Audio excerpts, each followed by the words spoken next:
Alô, irmãos e irmãs, paz seja com todos nós, né?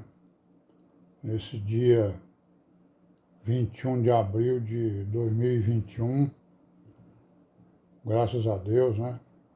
Por estarmos aqui livres em Jesus Cristo, né?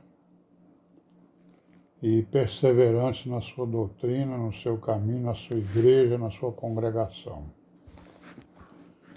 Vamos aí continuar, né, com a nossa meditação. Nós estamos aí, né, na história da igreja, né? Procurando aí ver o que aconteceu na igreja primitiva. Estamos aqui em Romanos 11, né? Então a igreja primitiva, toda a igreja tem uma história, né? Mas a da igreja primitiva, ela tem muita coisa registrada, né? Nos Atos dos Apóstolos, nos Evangelhos, né? Nas epístolas. Por isso é que nós estamos lendo aqui. E ao mesmo tempo estamos fazendo uma recapitulação, né? Das doutrinas, dos ensinos, das exortações, dos consolos que tem na palavra, para que nós possamos, né, fazer usufruto, né, desses benefícios da palavra, né, que é o caminho, a verdade e a vida, né, e amém, né. Então, vamos continuar aí, né, no capítulo 11, paramos aqui no versículo 4, né, naquele, Paulo citando aqui aquele acontecimento que teve lá com Elias, dos 7.000 varões que não dobraram, né, os joelhos diante de Baal.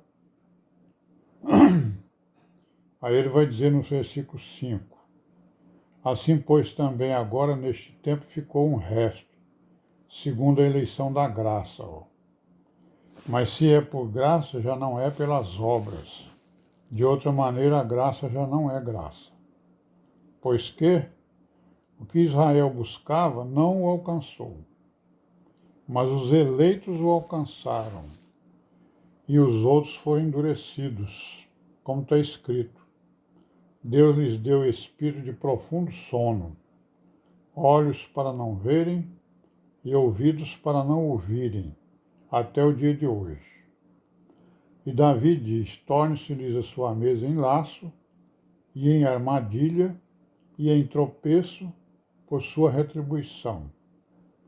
Escureçam-se-lhes os olhos para não verem, e encurvem-se-lhes continuamente as costas. Digo, pois, porventura tropeçaram para que caíssem? De modo nenhum, mas pela sua queda veio a salvação aos gentios para os incitar à emulação. Então esse aí é o mistério, né, do Deus vivo, né, endureceu parte de Israel, ou toda Israel, para que os gentios pudessem entrar, né, no pacto e completar o seu número até os dias, né, até que se complete esses dias, né, que eu entendo que será o dia do arrebatamento, né? Quer dizer, quando a igreja for arrebatada, aí então o que vai acontecer é que o Senhor voltará a ter um concerto com a nação de Israel, né? Conforme a gente vê lá em Apocalipse, que ele vai mandar selar 144.000 judeus, né? Para que eles enfrentem, né, o governo da besta. E nós, se Deus quiser, não estaremos mais aqui, né? E estamos fazendo força para isso, né, irmãos? Para não estarmos aqui durante esse governo dessa besta. E aí, só para lembrar aí os irmãos, né, isso que foi citado aí, né, no versículo 4, né, do capítulo 11 de Romanos, né? Mas o que diz a resposta divina? Reservei para mim 7.000 varões que não dobraram o joelho diante de Baal. Então, os irmãos que se separaram de nós aí usam esse texto, né, para dizer que a igreja hoje está vivendo esse mesmo período que esses varões viveram aqui na época de Israel, né? Então, esses varões aqui, eles estavam em Samaria, nem em Judá eles estavam, nem em Jerusalém eles estavam.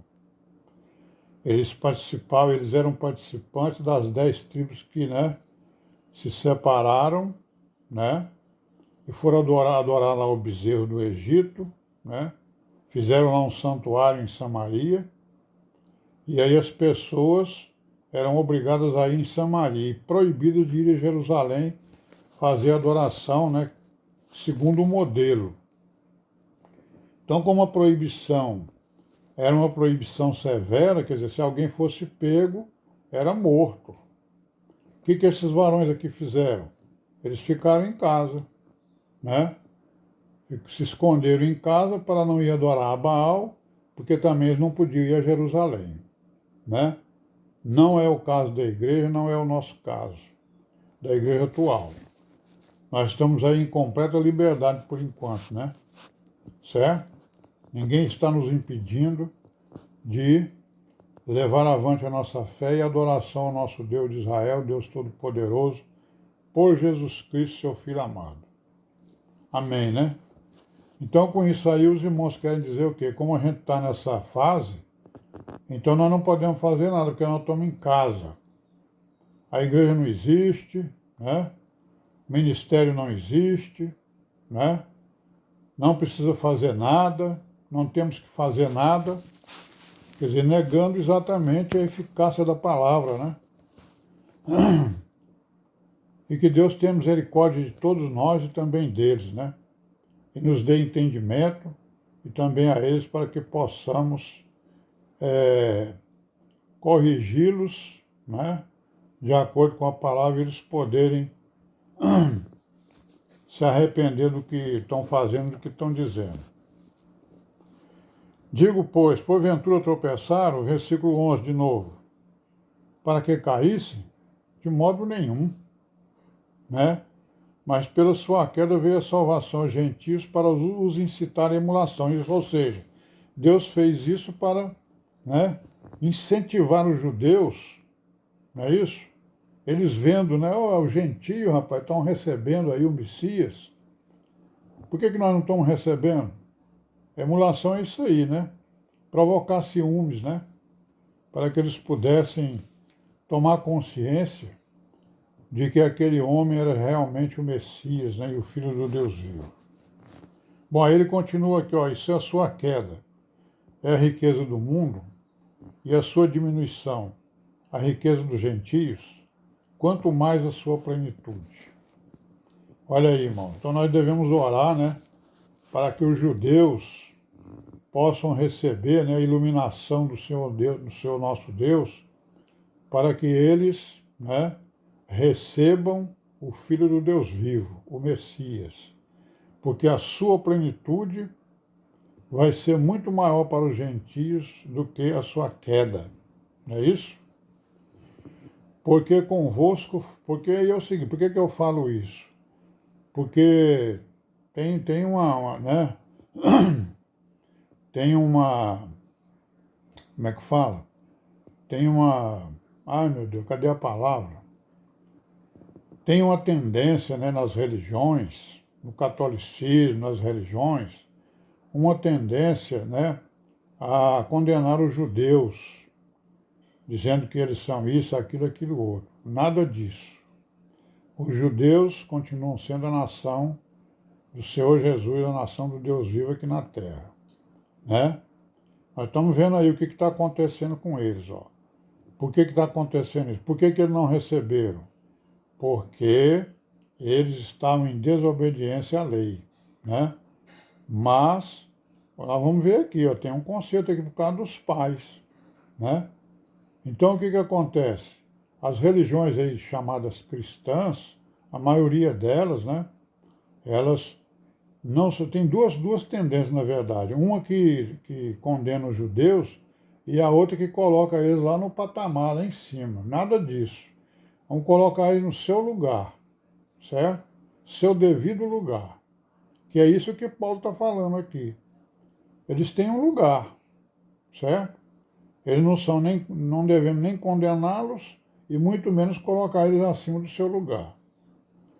Aí, ó, porque convosco falo, gentios, que enquanto for apóstolo dos gentios, glorificarei o meu ministério, para ver se de alguma maneira posso incitar a emulação os da minha carne e salvar alguns deles. Olha aí o que Paulo está dizendo, né?